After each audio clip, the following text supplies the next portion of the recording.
इस वक्त अब बड़ी खबर आ रही है। लोकसभा में महिला आरक्षण बिल पास हो गया है। बिल के जो पक्ष में 454 वोट पड़े हैं। अमित शाह बोले हैं चुनाव के बाद परिसीमन जनगणना होगी। तो लोकसभा में महिला आरक्षण बिल पास हो गया। बड़ी खबर इस वक्त लोकसभा से पहले चर्चा हुई थी आज, और चर्चा के बाद लोकसभा में महिला आरक्षण बिल पास हो गया है। बिल के पक्ष में 454 वोट पड़े हैं। वहीं अमित शाह का बयान भी आया। उन्होंने कहा कि चुनाव के बाद परिसीमन और जनगणना होगी। तो हमारे साथ हमारे न्यूज हेड शरद द्विवेदी जी जुड़ गए हैं। शरद जी, ये पहले से ही पता था कि ये बिल तो पास हो जाएगा, क्योंकि कांग्रेस हो या बीजेपी दोनों एक ही सुर पर दिखाई दे रहे थे, लेकिन चर्चा बहुत गर्म रही। अलग अलग एंगल से चर्चा हुई, लेकिन अब ये पास हो गया है। लेकिन अभी राज्यसभा में होना है और आगे बड़ा लंबा समय होगा, क्योंकि परिसीमन जनगणना इसके बाद ही ये पेश हो सकता है। देखिए, ये लंबी प्रक्रिया है, लेकिन ये एक मास्टर स्ट्रोक है बेहिचक, जिसका प्रभाव 2024 के लोकसभा चुनाव में निश्चित तौर पर नजर आ सकता है। और आधी आबादी इसको लेकर निश्चित तौर पर कहीं ना कहीं जो महिलाएं हैं उनके मन में एक भाव ये अवश्य होगा कि ये एक बड़ा स्टेप है, एक बड़ा कदम है। तो 400 से अधिक मतों के साथ पारित होना, लगभग 450 से अधिक मतों से पारित होना, ये बताता है कि पारित होने को लेकर लोकसभा और राज्यसभा में इस विधेयक के सामने कोई बाधा नहीं है। लोकसभा में तो ये थंपिंग मेजॉरिटी जिसको कहते हैं कि एक तरह से भारी बहुमत से ये विधेयक पारित हुआ है। 454 वोट कम नहीं होते हैं। और जहां आप देखते हैं कि 540 से अधिक लोकसभा सदस्य हैं, वहां अगर 454 वोट किसी विधेयक को पड़ें तो ये पता चलता है कि उसके पक्ष में लहर और हवा क्या है। तो राज्यसभा में भी ये बाधा नहीं बनने वाला है ये विधेयक, और वहां भी ये पारित हो जाएगा। प्रक्रिया ये है कि डिलिमिटेशन और जिस तरह से कास्ट के आधार पर जो जनगणना की बात है, ये दोनों बड़े एजेंडा माने जाते हैं। सरकार चाहे बीजेपी की हो या किसी की भी हो, और बीजेपी के एजेंडा में ये हमेशा से रहा ये विषय भी। तो मुझे लगता है कि इस पूरी प्रक्रिया में 2-3 सालों का वक्त लगना कोई बड़ी चीज नहीं है। तो हम इसको फलीभूत होते हुए देख पाएंगे 2025-26 के बाद का ही समय, ऐसा प्रतीत होता है। लेकिन एक बहुत बड़ा कदम है।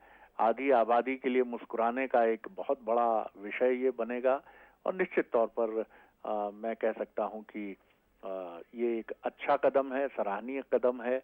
आधी आबादी जो लगभग हम कह सकते हैं कि वोटिंग में एक बहुत अहम रोल प्ले करती है, वो ढूंढती थी लोकसभा में, राज्यसभा में और विधानसभा में अपने प्रतिनिधियों को।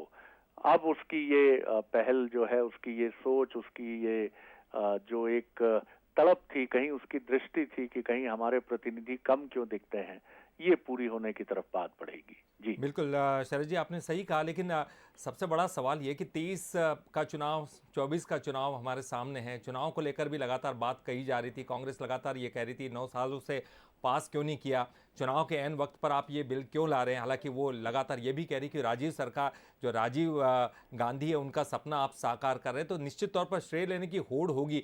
लेकिन दो तरीके के इसके फायदे दिखाई दे रहे हैं। तत्कालिक फायदे तो है ही हैं, दूरगामी फायदे भी हैं। आपको इस किस दृष्टिकोण से दिखाई देता है, क्योंकि ये बिल अभी राजनीतिक दृष्टिकोण से देखा जा रहा है, चुनाव नजदीक है इसलिए। नहीं, देखिए, कांग्रेस और बीजेपी देश के दो बड़े राजनीतिक दल जो हैं, राष्ट्रीय राजनीति को प्रभावित करने वाले सबसे महत्वपूर्ण दल हैं, वो इसके पक्ष में थे। तो फिर कहीं इसमें राजनीति देखने से अधिक महत्वपूर्ण बात, राजनीति का ये पक्ष हम जरूर देख सकते हैं कि जिस समय विपक्ष अपने गठबंधन के जरिए 2024 के चुनाव की तैयारी कर रहा है, जैसा आज राहुल गांधी ने भी आरोप लगाया कि ये विषयों से हटने की कोशिश है। लेकिन फिर भी मैं कहूंगा कि आप इसको इस रूप में देखें कि ये महिलाओं के लिए एक बड़ी पहल है, और यही वजह है कि इससे कोई इनकार नहीं करेगा कोई भी ऐसा बड़ा राजनीतिक दल देश का, उत्तर से दक्षिण और पूरब से पश्चिम तक भारत में, कि ये एक सराहनीय पहल है, अच्छी पहल है, और इस दिशा में निश्चित तौर पर आगे बढ़ा जाना चाहिए। हाँ, ये जरूर है कि नारी शक्ति वंदन अधिनियम, जो ये विधेयक का नाम है, ये जिस तरह से पारित हुआ है तो एक बड़ी घटना जरूर है। और ये भी है कि राजनीतिक लाभ की दृष्टि से आप कहें तो आधी आबादी के एक नरम रुख की अपेक्षा 2024 के चुनाव में और 5 राज्यों के चुनाव में बीजेपी रख सकती है, जो हर राजनीतिक दल रखता है कि वो इस तरह से आगे बढ़ने की कोशिश करता है कि जनमत और जनादेश को वो अपनी तरफ आकर्षित कर सके। जी चलिए, बहुत बहुत शुक्रिया शरद जी। और निश्चित तौर पर अगर कोई काम किसी पार्टी के द्वारा होता है तो चुनाव के वक्त वो जो है जनता के सामने ज़रूर लाते हैं, उसका फिर फ़ायदा मिले तो पार्टी निश्चित तौर पर चाहेगी कि इसको भुनाए। लेकिन कांग्रेस भी अपनी सरकार के समय किए गए कामों को लेकर, चाहे इस पर चर्चा की गई हो, इसको लाने का सपना हो, उसको लेकर भी सामने रखेगी जनता के सामने, तो निश्चित तौर पर श्रेय की होड़ होगी। लेकिन सबसे बड़ी बात कि जो आधी आबादी वो खुश होगी, क्योंकि आधी आबादी को अब जो है सम्मान की दृष्टि से देखा जाएगा। पहले भी देखते थे, लेकिन अब एक आरक्षण बिल के रूप में सामने आया है, जो कि लगातार चर्चाओं में रहा है। तो इस वक्त की बड़ी खबर यही कि बिल के पक्ष में 454 वोट पड़े हैं और महिला आरक्षण बिल लोकसभा में पास हो गया है। आगे राज्यसभा और फिर परिसीमन का इंतजार करना पड़ेगा। एक छोटे से ब्रेक के लिए रुकेंगे, जल्द हाजिर होते हैं।